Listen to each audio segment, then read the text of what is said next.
Are we rolling? Rolling balls, you feel me? Smack. In case I had to say it, I'm from Vallejo, California, 707, you feel me?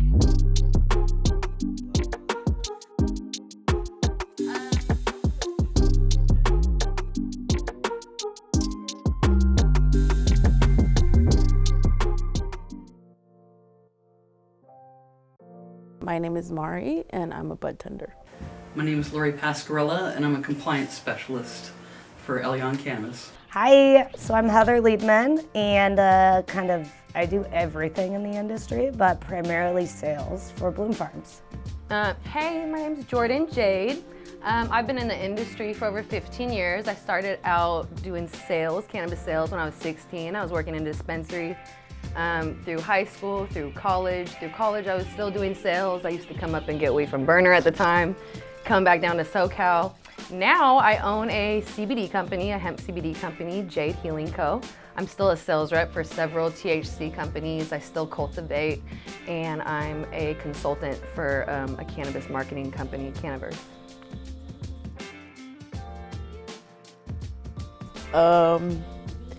Like 11, 12 years. A little over 30 years at this point. Consuming cannabis? How old am I? Like 20 years, probably? My first time, I was 15. I think it was like my first day in high school. We just smoked at school. So it was like we had a little break. It wasn't even lunch. It was just like some break, and we just walked off campus. Hit a little pipe, you know, when you first smoke, it was just a little pipe or like a little bong or something. But hit a pipe, got hella high, went right back in class. So I've always been a functional stoner from literally hit one. I was like, all right, we gotta go back to school and be productive. Who cares if we're high? We still gotta get shit done, you really? Got shit to do. My first time smoking was with my friend Sam from high school, and we smoked in the church parking lot right next to her house. Her mom made us some mac and cheese, and I just remember laughing and hanging out at our house all day. Honestly, I haven't thought about my first time smoking in so long. I love it. The first time I saw cannabis, I never tried it. It was on a horseback ride in the mountains of Panama. And unfortunately, a week later, we went back to the same field, and it had been burned down. So that was kind of during the early years of the war on drugs. My first time actually smoking cannabis was in college, and it was, I'm surprised I actually had it again after that, because I went to my first big stadium football game, and it was just overwhelming because I had smoked weed, and it was just too much sensory overload to have a stadium of 76,000 people for a girl moving up from Panama, and it was an overwhelming experience. My next experience was a lot more chill, a lot better, and involved some really good music, and learn to use it as a study tool and whatnot through college. Yeah, I started smoking weed at 15 years old. I started smoking at 15, started selling at 16. I grew up in Vallejo, so everyone was kind of really big into cannabis. A lot of people sold weed, so it was just kind of a normal thing to do. So just influenced by my peers, everyone hustled and sold weed, and I always got it put in my head at a young age that you should have multiple hustles. So just from my environment of Vallejo, California. Well, I've been a consumer of cannabis forever, and smart people usually figure out you can put a little money in your pocket by selling the thing that you consume a lot of. So I just got forced into it. But I started working for Bloom Farms through a job fair that they had at the New West Summit in Oakland in 2016.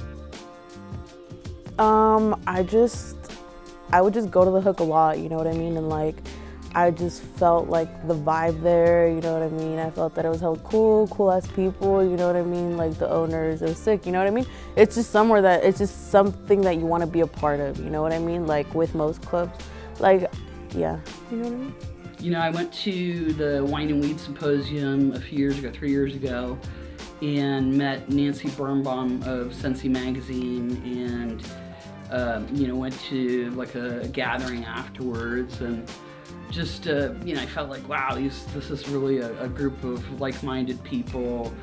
It's like you could feel the compassion in the room. It's just, I really enjoyed the people that I was meeting. I felt like I was really connecting to them. And I'd gotten my master's in business recently, and I'd been in the wine industry for 30 years, pretty much, and realized that if I was going to make a change, that this was the time to get in at the start, as it was being legalized, and move forward and grow with the industry. I think Eddie's really doing it. Like for me, I think so, just because of the fact that he's city council and he is owner of a dispensary, you know what I mean? So I think that's breaking barriers a lot, you know what I mean? And I think that as a cannabis industry and as a weed industry, that's what we need to do, we need to break the stigma on weed and actually break barriers, just like how Eddie's doing, Who would have thought, city council owning a bartender shop, yeah. Well, I have a mentor within Bloom Farms, Sally Nichols. She's been the greatest source of support and just information. One of the best influencers I've ever met in my life. She's the president of Bloom Farms, as well as Bloom Farms CBD. And then just personally throughout I love cannabis history. So I love the story of Brownie Mary going out in San Francisco, giving brownies to AIDS patients before edibles were even a thing, in the 70s. So just anyone that was a pioneer that got us to this place, mad respect. Actually, Berner highly influenced me because I was doing cannabis business with him in college. So like I said, I've sold weed, black market, obviously, forever. Everything was still illegal when I was in college. So I would come back to the Bay, get weed from Berner, bring it down to where I was going to college and sell it. But I saw him go from being just a regular, the weed plug in the Bay to being this huge cannabis businessman and having a whole empire that he really built from the ground up and out the mud and straight from hustle. So that's super inspiring. I think it's great. Not only women, but moms, you know what I mean? Because I'm a mom myself, and I think it's really important that we also I think stop talking down on moms who smoke weed and stuff like that. I think that's really important as well.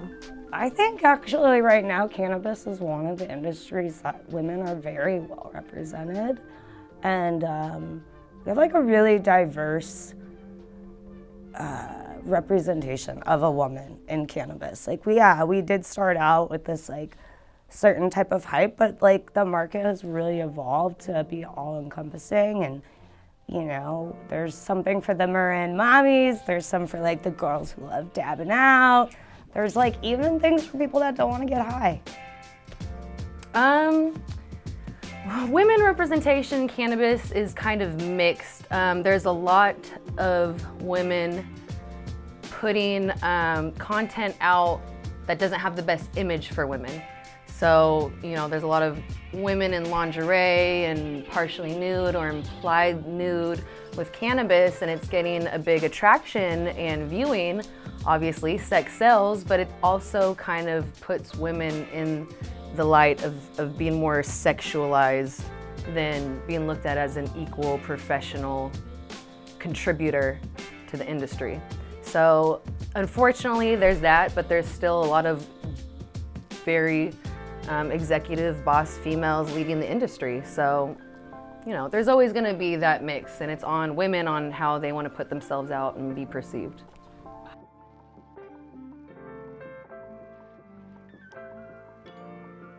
This is a male-dominated industry? Nothing can stop me, for real. Yeah, not only that, but just because of how I think young I am too. I feel a lot of the youngsters are coming up right now, you know what I mean? And I feel like some of the old timers don't really like, you know, they're like, oh, they don't really know what they're doing or talking about back then smoke type stuff, you know what I mean? But I mean, like, this is 2021, you know, shit's gonna keep changing, and like, you gotta keep moving with the fucking flow or you're gonna get lost. You know, I think most women will kind of say that they pretty much have to put out, you know, on average 2 times the output to get the same level of recognition, but you know, that could be just a perception. But you know, working hard is a good thing, and it gets you ahead in life, so it's worth it.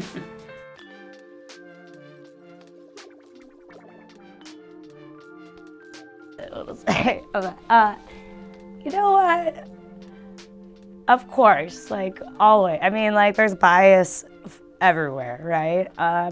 Personally, because like I've actually lived that life. Like I lived on a tent on the side of a mountain for like 5 harvests out of my life. I ran grows. Like I feel that actually because I'm a woman, people kind of like, damn, you were fucking feeding all these plants, you know? So in a weird way, it like comes full circle, you know? But I mean, of course there's like an origin of bias.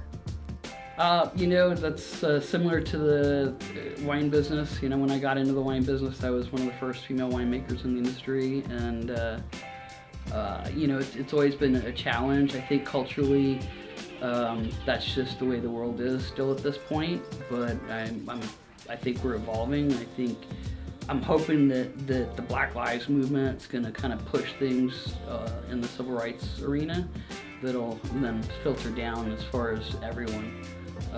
You know, there's definitely some challenges, but you know, it's nothing that I haven't encountered in my working world before. The barriers is just people not taking you seriously because you're a woman. But like I said, it's on the woman. You just have to show and prove, and that's kind of with any industry too. And that's just part of being a female, is a lot of people won't listen to you until you actually have something solid. It's like, oh, she's just a female or whatever. She just looks like that. But like, no, there's actually some real experience, knowledge, you know, things that can be shared. So I own a hemp CBD line. I'd eventually like to own a THC line. So that's in the works, coming next year. I applied for a commercial cultivation license, but the BCC denied me a couple times. So I actually decided to not go that route now. So I just do personal cultivation, not commercial cultivation, but I might entertain commercial in the future. But really build my CBD company up. My CBD company launched last year, so build that up much greater, add the THC brand, and keep those going. You know, that it's a tricky, every year I'm learning as I go as far as compliance. One of the things that I would love to achieve is, you know, so I'm bilingual, I do a lot of the safety training. I'd like to achieve, you know, similar to other industries where they have really good, solid, established programs that are uniform throughout companies. And we're getting there with our company. And, you know, to me, the safer and healthier the workplace, the better it's always going to be. I definitely want to see, like, what I personally believe to kind of be manifested in the industry. I think that like us as early adopters, and especially in California, we're setting the marketplace for like what cannabis, the brand, means as a whole for like our whole country, the world. You know, in a few years, that little California triangle sticker is gonna be like a validation symbol. So we need to, like, as people who are working in these beginning stages of cannabis, we need to be really cognizant of, like, how did we get here? Like, there are families that risk their entire life. I was raided twice, you know? Like, I want to see those people, like, stay in this industry in some form, you know? I want to see these, like, small-time farms. I want their brands represented in some way. I want all of those people that were like doing all that work to be in this space.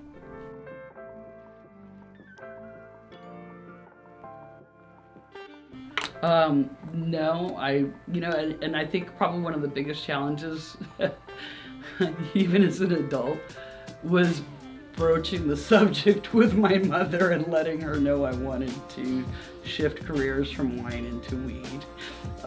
And once I did that, then I could relax and move forward. Once I had her blessing, I could relax and move forward. Not legally. So as you know, I've always been in cannabis since I was a teenager, and I always knew that was where I was gonna be and what I was gonna work with. Something I'm very passionate about, something I use every day. I'm a public speaker on cannabis and THC. I'm a super big advocate on it for medicinal health reasons. So I always knew it was gonna be a part of my life, but I didn't know it would become legal so soon and I would be able to go from black market drug sales to legal weed sales. It's nice. I'm happy for it. It's crazy to go from taking felony chances to having a W-2. That's crazy. Yeah. No. When I moved to California, I was like, I am gonna work at a hotel. I just graduated college. And literally was just like gifted a farm. I get like we bought it, but like had no clue how to grow weed for real in the middle of the Emerald Triangle. I was there to build a vineyard, and I did, and also a couple farms. So no, like I'm from Missouri. It was never even a possibility. Like it wasn't. It's still not really a career path where I'm from. I grew up with messaging that was like I'm a failure in life for being a stoner, and now I get to work in one of like the fastest growing like industries in the nation.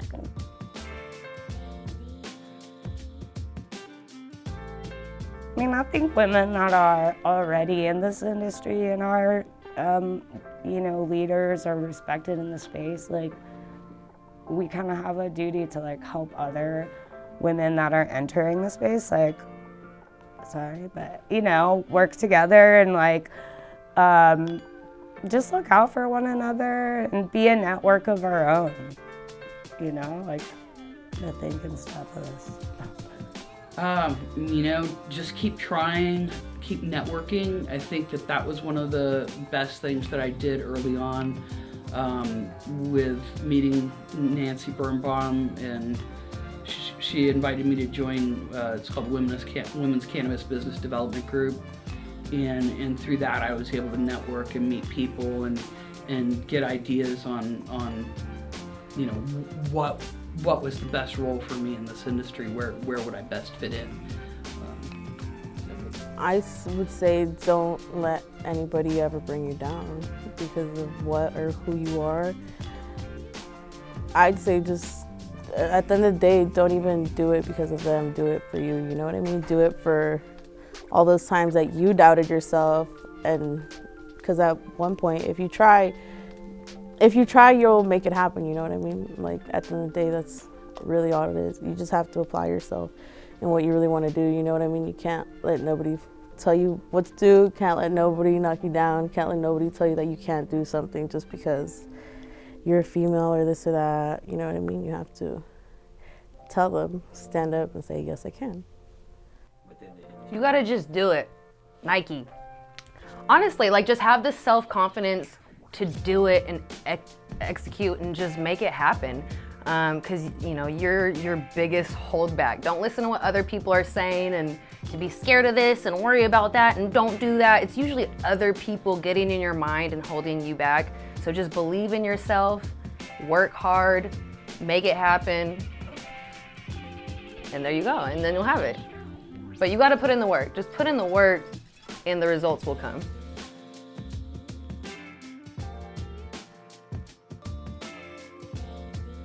I mean, I think the industry has a path for women. It's just like, you're right, like this is an agriculture-based industry, which is, the history of it is very male dominated, or like there are strong gender roles that exist in the history of the cannabis industry. Now the evolution has just changed to where, I mean, 20 years ago we did, but we didn't have guys out there selling, or women out there selling 100 packs of weed like we do today, right? So I think that probably one of the best things that's come from cannabis legalization for women is the safety factor. Because I did work for Bloom Farms pre-legalization, and I was dragging around in a car, selling cartridges out of my trunk, taking, tens of thousands of dollars, it was very dangerous. And so now, I have a GPS tracked car. Everything, all of my stops are monitored, and in some ways it's that is prohibitive. But when I really think about it, as a woman who sells all around Northern California, I've really been able to benefit from that. So probably just more protections physically so that we can go out there and collect tens of thousands of dollars in cash.